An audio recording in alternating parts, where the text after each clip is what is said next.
Okay, so we're just going to take a look at doing this sheet.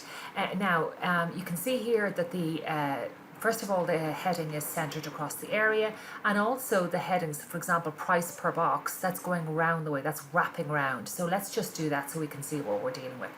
So first thing we're going to do is we're going to put on the wrap text. So I'm going to select cells A2 down as far as F2, and I'm going to put on wrap text. And now I can see clearly where the headings are working. Okay, so that's grand.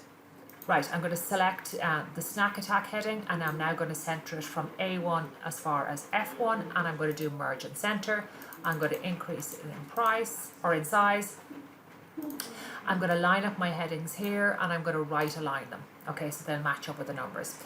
Okay, so now I can kind of see clearly what I've got. First of all, I've got crisps. The price per box is $3.40, and we're getting 24 bags in the box. Okay, so it's always money first, so it's going to be the $3.40 divided by the 24. So we select cell D3 to begin, and we start off with our equals, and it's going to be cell B3 divided by C3. Okay, so money divided by quantity.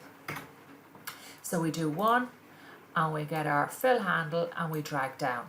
Now you can see the decimal places are all over the place.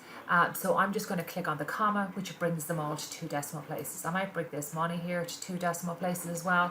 I could make it currency, so I could put on a euro symbol if I wanted, or it might be a bit fussy, so I might just make it 2 decimal places. Okay, selling price per bag, actually these two here, I might as well put on 2 decimal places as well. Okay, so I'm selling them for 20 cents, they're costing me 14, so it's the selling price minus the cost price, so equals to start the 0.2 minus the 0.14, and that gives us, we're making 6 cents per bag. That's fine, and we drag down. Okay, that's grand. So now let's put on some borders. So I'm selecting the whole area here, always do all borders, and then finish by thick outside border. Okay, that's grand. Now, so here it's telling you how many bags you sold on Monday, how many you sold on Tuesday, Wednesday, Thursday of the different items here. So what we're going to do is we're going to add these all up here. So we're going to use AutoSum and correct, okay, and drag down. So that's grand. So we know that we sold 257 bags of crisps throughout the whole week, and we know that the profit per bag is 6 cents. So we're going to start off and say we're multiplying the 257, so that's cell I11, multiplied by the 0.6, which is cell F3.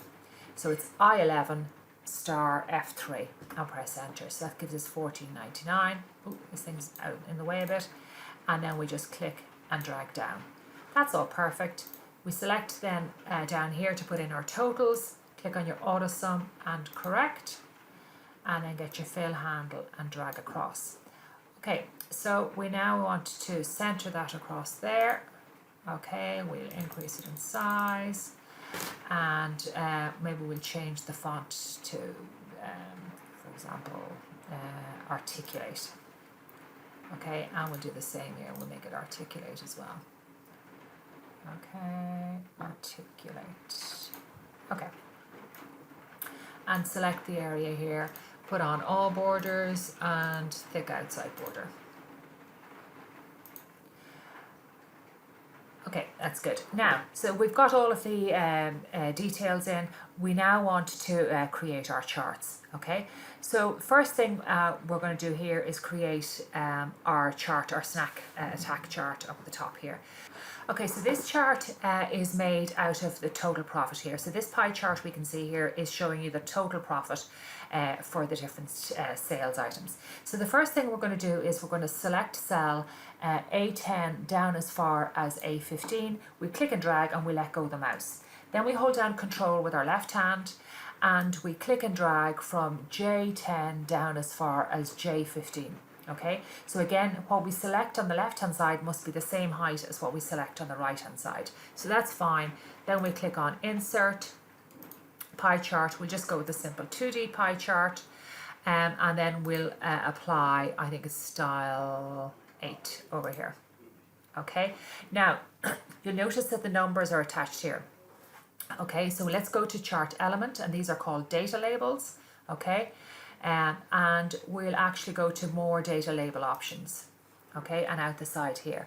And so I think it's value that we want. Okay, so if we click on value there. Now sometimes when they do that, they actually go on top of each other a bit, and you might need to drag it out a bit and move these about.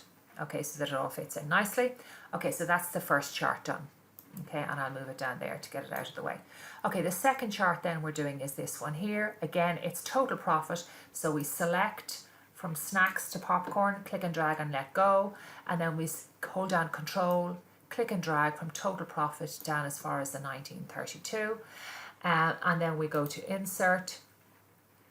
Okay, and we go to in here. Okay, it's a bar chart. We're going to go with this one here. And then we've chosen a different layout.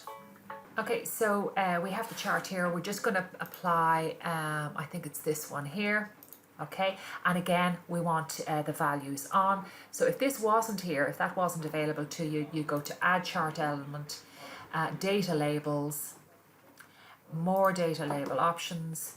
Okay, so make sure in label options down here you have value selected, and that gives you the values at the end. So I'm just going to move this chart down out of the way. Okay, and this is the last one here. Okay, so this is stacking it all on top of each other. So we're selecting from snacks down as far as Sunday. So it's A10 down as far as H15. And we go to the insert tab and bar, and this is a stacked bar chart. Okay, now this is the right type of chart, but you'll notice that we have the snack options down the bottom, and with the days of the week against each of the bars. So we have to go switch row column, and now we get it the other way around. We've got the days of the week down here, and we've got the stacked items along. Okay, end of this video.